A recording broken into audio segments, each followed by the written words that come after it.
It's time to focus on seniors with Helping Seniors TV. The television show designed to make you aware of senior issues and needs, as well as to acquaint you with the resources available to help you age in place and with dignity.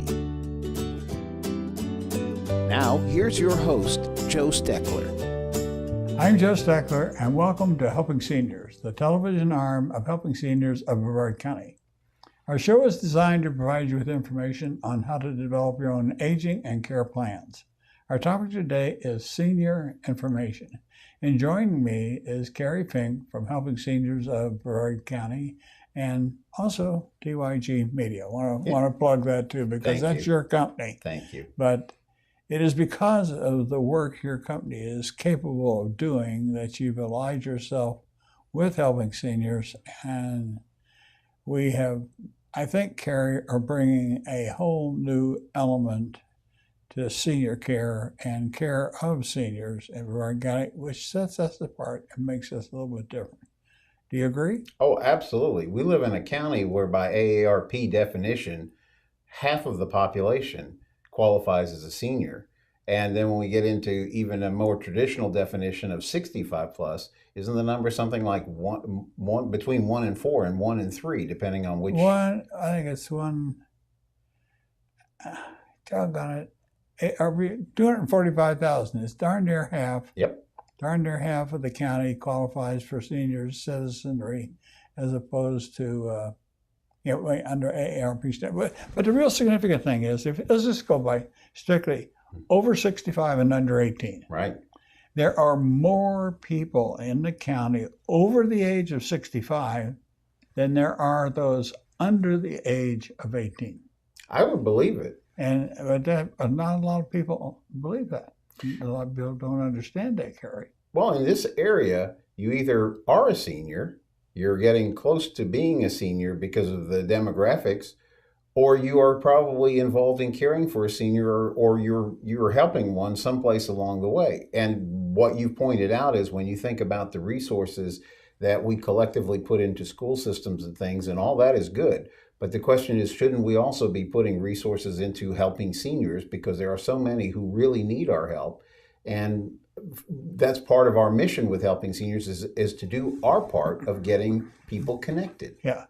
The mission of Helping Seniors is to inform, to educate, and to connect. We use this television show, we use our radio show, and we use all our printed media, such as Aldea Today, Senior Scene Magazine, Spotlight Magazine, Ebony News Today, Hometown News,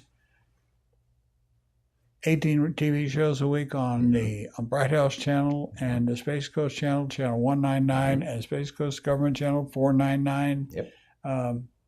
Our newsletter, which is published in Senior Scene Magazine, and more people are acquiring that now. You can go online, Helping Seniors of Brevard.org, and you can see all these television shows. You can see all the radio shows. Well, you won't see them. You can hear the radio shows. Yep.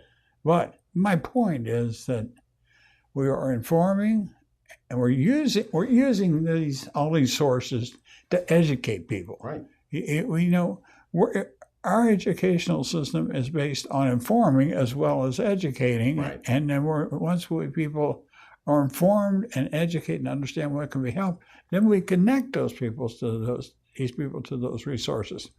And that's not what 211 does. We differ. How do we differ from 211? Well, I think the question is, when we're sort of a specialist, number one. So when you call us, we're experienced because, first of all, when we look at your own background, you've run a naval hospital that was dedicated, a naval facility that was dedicated towards working with. You've spent more than half of your life. You're an expert. You're the county's treasured resource as far as it goes to people who know not only the issues of aging, but how to solve them in the best possible way. And more importantly, you know who to connect somebody to that will help them in a given situation. And that same thing goes back through to our information hotline. So when somebody calls Helping Seniors of Brevard and they're talking to Kay Kaiser, our information specialist, you guys have the ability to connect people in a way that will help them because you're already familiar. You're not calling a general helpline and they're trying to figure out who to go to. You guys know, and if there's a way that this person can be helped, you're going to know the path that they're going to need to take. Right. And we also know some of the things that theoretically we should not be able to help them with. However, if you get enough people together, you can accomplish amazing things. Mm-hmm. What I want to talk about today was a brief, folks, that I gave to a church group. We're not going to get through it in the detail that I gave out to the church group, but we've already established part of it. But our strengths include our radio, our television, our printed stuff, but our advocacy group, we're building on the media sponsors, and we're trying to break into established networks. We need to get back into Florida today. We need senior support, and you're part of the advocacy group. Why do you think it's so important that we have this advocacy group? Well, it was so interesting because I was thinking, even as you were talking about the outbound media reach and why we're so dedicated to getting the word out to people about different things that could help them age with dignity. The reason is because when we did, as the Advocacy Council here at Helping Seniors, we fielded that survey last year. And it was very interesting to see that one of the greatest needs, in fact, it topped the list, the greatest need of all the things that you could think of that a senior might report on a survey and say, this is what I need the most help with. It was surprising to me to read, it was information. I need information. So half the battle is getting for that particular need connected to the right information. And that's why this is all important. The Advocacy Council exists to help provide information to our elected officials so that they understand these are the things that seniors are telling us are important. And that helps us guide what we're doing as helping. When you figure out topics for TV, radio, print columns, it's based on that information that you're hearing from the Advocacy Council that is telling you these are our greatest needs in the community. Yeah. Our newsletter is an 8-page newsletter that's an insert in Senior Scene magazine, and he publishes something it reaches a readership of over 40,000 people. Right. And now that, was it you or Kay that got smart enough to put that link on our website? It was a great idea, but it was Kay's idea. And now people are signing up, and you can go to helpingseniors.brevard.org. And as soon as you hit the website, there'll be a form. It won't pester you every time you go there if you tell it I'm good. But there's an opportunity right there to sign up for the newsletter, and we'll deliver it free of charge into your email box. And it is, like Joe said, chock full of information that's going to be very valuable. And it changes, obviously, each month, depending on the things that you guys are coming up with, as these are the most important topics to be following. Yeah, there's always something in there about assisted living, something about the law, how it affects seniors. There's generally a hospice article in there. There's a whole list. We're working on what we call a provider network. Our media sponsors are organizations. They help pay for the whole program, and we put them on television. We do a lot of things to advertise for them, but in turn, they're helping us serve you, our viewing audience, and we're working on developing a provider network. We've got handymen, electricians, painters, yard work people. We get calls. Kay gets calls at the office all the time for these kinds of services, Kerry. Yes. They need handymen. So people just don't.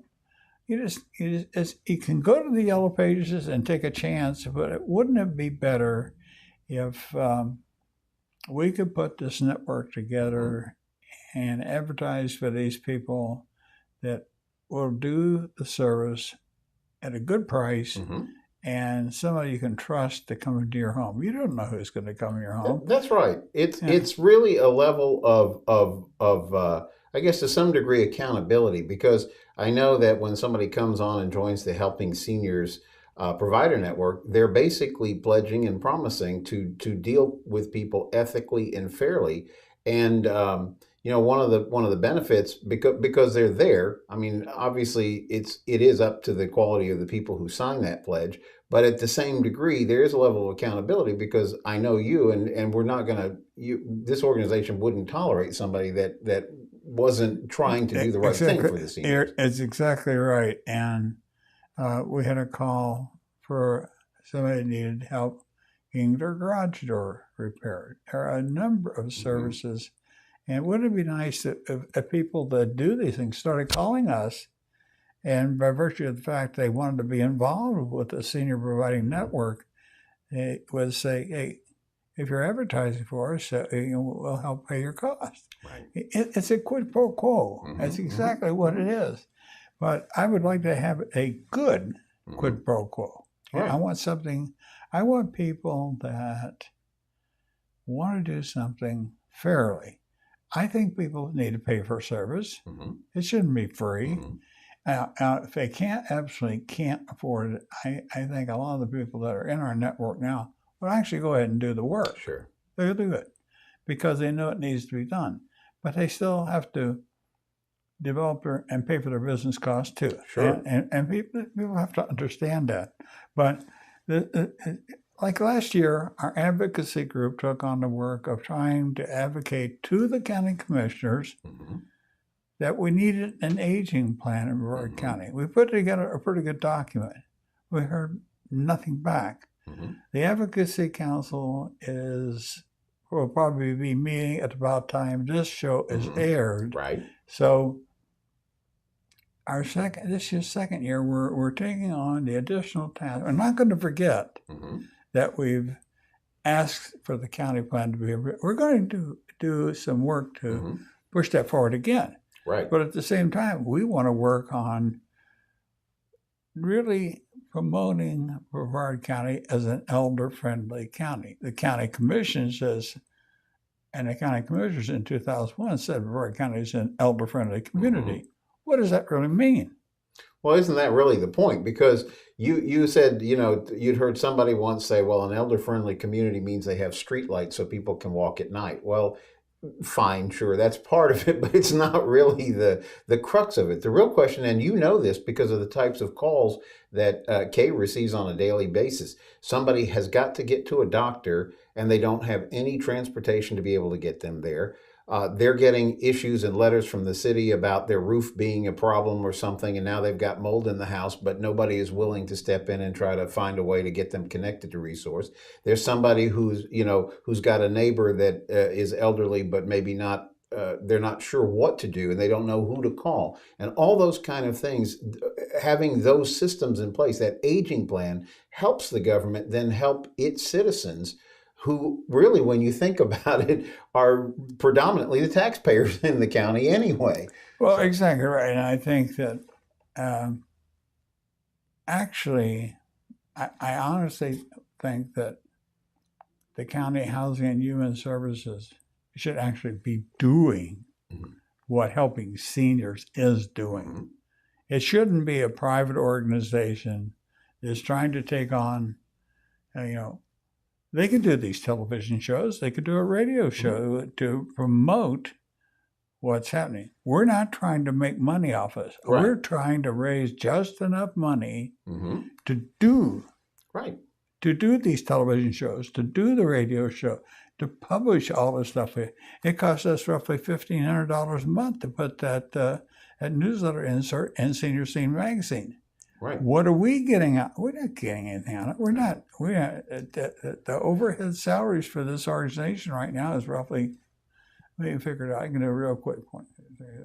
$90,000 because I take no pay. I was going to say, if you want to look for a model of efficiency, I would say, and that is a point. When you talk about not-for-profits and you want somebody to analyze a not-for-profit, if they're getting involved in it and they're putting their hard-earned money in to support the concept, the question is, are they just paying a lot of people's salaries, or are they actually turning it into services and basically multiplying the effect of that? And that's why, and I know you're going to get to it, but I'm really excited about the fundraiser that we're doing right now, because it is a perfect example of how you're taking really just a little bit and stretching it into so much more for the benefit of the organization. You volunteer your time, and you look at the number of media outlets that are willing to partner with us to help us get the word out. We still have to get all the materials together that go out on TV, go out on radio, go out in print, make up the newsletter. But all these organizations see the value of what's doing. It's it's a little engine that can. It makes a lot of difference, Kerry, in how you think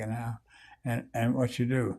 But I think this year the thrust of the advocacy group to promote a development of a true elder-friendly community means that programs like Aging Matters that are funded through United Way, which is United Way is in a decline growth pattern over the last 2 years. They're getting less money each year. But many of these organizations think that the thrust of the money should be to help children's causes. That's not true. I like to think of the life cycle. The first thing a baby learns to do is smile. The very first thing. The last thing a person forgets on the end of that cycle is how to smile. It's one of the last things. So, the helping seniors and doing all this is a continuing cycle, and it's a hard thing to call. I think it's important for the viewing audience to know that Helping Seniors has a plan. We're just not operating from a slingshot. That's right. We developed this plan in 2011, and we have met every milestone set in that original plan. We've added to it. We have never detracted from it, and everything is going pretty much the same. So we have no difference in what we're doing. But having a plan is one thing. You have to make that plan work, and you wanted to talk a little bit about our social media and our newspapers. Go ahead. Yeah, when you were talking about the plan, it's someplace like north of 800 different cases that Helping Seniors has managed in our, I would say, short existence, and it shows the massive need that's out there. These people are finding us because it's so important, and the social network and social media that we're doing really helps us grow that rapidly. So as you know, this year in particular, we've really spent a lot of time working on everything we do, both in terms of Facebook, in terms of what we're doing. We have a site on Twitter now. We have a site on Google+. We have LinkedIn, which is, more businesses connecting with each other. And of course, we have our YouTube channel. So what we're finding, and this is really kind of fascinating, is when we post a show, let's just say it's a heart health show. We've had cardiologists come on and do a television show, and they're explaining the things that are helpful to understand about being healthy, heart healthy. And then parents can share that show with their adult children who may not even be in the area. They may be on another side of the country. So this whole aspect of getting people connected, because you've had calls from people in Virginia about people in Florida and so on and so forth. And all that connectivity is what's getting people to be able to understand what the need is and how that need can be met for Helping Seniors. It's exactly right. I was sitting in my house one evening, and I had a call from New York, and I asked how they got my name, and they said, "Well, we're trying to find such and such a service in Brevard County, and we just couldn't find anything. We started Google searching, and we saw your name and all these things you're doing." I said, "Well, we can help you," and I said, but I'd like to wait until Monday morning. This was a Saturday night. Right. And actually, it was something I had reacted on right away, and we were able to do it. And that's the other beauty of the thing. This phone system we have, Kerry, is a 24/7 phone system. And let's say, so that the viewer understands, every message that comes in, if I'm still correct, I know it goes on Kay's computer, it goes on my computer, it goes on your computer too.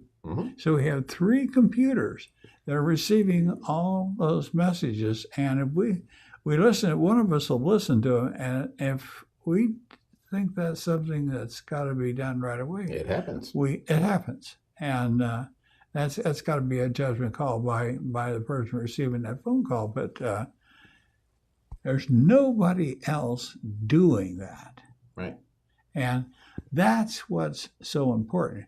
And the other thing that came out, I think is very important, is that we have some magazines and newspapers in Brevard County, these weekly news, weekly and monthly news. Well, they're all weekly newspapers, but the magazines are monthly publication. But like we have one of those, they have one of the newspapers there sitting on the table, and this is called Aldea Today. It's a bilingual paper. Everything is published in Spanish and English. Yes. Yes. You know, and we were talking with the publisher, and he was so glad to hear that Helping Seniors was doing this, and he pledged whatever I can do to help, because he said, you know, this is so important. Aging isn't just for English speaking; it's for everybody, and the resources. And it was interesting to hear him talk about how important it is to make sure that that every senior is getting the help that they need. And so here we are with, I think he said it's 25,000 copies a month go out of Aldea Today. We know Ebony News Today runs 20,000 copies a month. Senior Scene is hitting, you know, like you said, a readership of 40,000. 2,000. No, I'm sure Senior Scene's Hometown News is 200,000. And we're doing, as the little engine that could, we're doing everything we can to touch as many people throughout the county to help them get an understanding that there is help available. And, you know, it's one of those things that we all understand. People perish for the lack of knowledge. So half the battle is just getting that person connected. And I was going to tell you, when you were talking about that, how important those computer calls were, you know, how many of these messages have we heard or received from somebody said, I tried calling this number, I got lost in the computer maze, I pressed number 4 for this, they never called me back, and I was on hold for 2 hours. It happens a lot with our senior helpline for the state of Florida. Right, but then they say, I get a hold of Kay, and Kay not only cares, she gets me connected with somebody, and then Kay calls me back to make sure that it went and okay. She follows up. But you know what, if you turn that paper around, I'll tell the viewing audience what my niece said. Yeah. My niece wrote back and said, I think it's great, Uncle Joe, that you're on the same page that Prince was. See, that makes you famous. She said, that's exactly what she said. She said, that makes you famous, Uncle Joe. No, it's good. And, you know, you have to have levity. This is life. Yeah. Life is life, and life is death. Mm-hmm. Death is life, and death, you know, they're not separable. It's all going to happen, but we hope that it happens in later life and not in younger life. Mm-hmm. And that's the purpose of Helping Seniors. Yes. We try to inform, educate, and connect seniors and those that care for seniors with resources to help them build a plan to help age with dignity. That's right. Which makes so much of a difference. You know, I think that some of the challenges that we have ahead of us, Kerry, I listed them in a briefing I gave, and one of them was to get seniors involved, get county support. We give millions for children. We give hardly anything for seniors. Less than 1/10. I was going to say the statistic. Less than 1/10% of 1%. Less than 1/10 of 1%. Of the county-based funding for organizations, and now they are proposing to do away with that. Yet at the same time, there was an initiative to move forward to get a tax put on for children's benefits. You know, there's got to be a point in life where we say enough is enough, and you know. You can't, if you have everything you need as you go older, you're a blessed person. But everybody is not blessed that same way. Some people don't earn enough to retire in an assisted living facility. They go on what we call Medicaid, and they go wherever Medicaid sends them, or what, and sometimes it's not as nice as they want it to be. A person says, I don't want to go to a nursing home. Well, sometimes there's no choice. Right. So what we're trying to do is build a plan so that people can have the best of whatever they can. What would you say that our viewing audience needs to think about in terms of radio, television, reading? How can they help themselves help us? Wow, that's a great question, and I think there's at least 3 different ways that can happen. The first and most important is we want to encourage anybody who's watching the TV show to visit helpingseniors.of-brevard.org. I'll say it again, helpingseniors.of-brevard.org. The reason for that is you want to get a hold of the newsletter. It's absolutely free. We'll put it in your email box for free each month, and then want to use that as a footstone to get you connected. We exist solely because people do helping seniors. So they do things that help us raise money to operate as an entity, but also people get involved in the Senior Advocacy Council. And that's very important because that's how we have our ear to the community so that we make sure that we're communicating the right needs and the right message to everybody that needs that. So those are the things that I would say for people to do. You did a good job. I was watching to see if you're going to run over time. I was going to cut you off, but you did it where we have 30 or 4 seconds left. Good. Timing is extremely important, Kerry. Yes. And as long as people will remember that the purpose of helping seniors is to inform them, to educate them, and then to get them connected with the help they need, and we have resources that will help them do that. That's the important thing. That's right. We are a resource. We're not a service. We're a resource. So I want to thank you for helping me do this thing, get this message out to our viewers. And I want to thank you for watching today's episode of Helping Seniors. I'm Joe Steckler. Thank you for joining our program today. I'd like to remind you that our senior information line is available to you at 321-473-7770. There you can get help and direction that could be helpful for your specific situation or circumstances. The work of helping seniors is very important, but we can't do it alone. That is why our sponsors here in Brevard County are so important. I'd like to thank our many area sponsors, businesses, and medical providers who support the mission of helping seniors that help us carry the cost of our media efforts. If you'd like to join us either as a business partner or simply donate as an individual, we would welcome your call at 321-473-7770. You are always welcome to visit our website at www.helpingseniors.of-brevard.org. Thanks so much for your help. It does make a difference.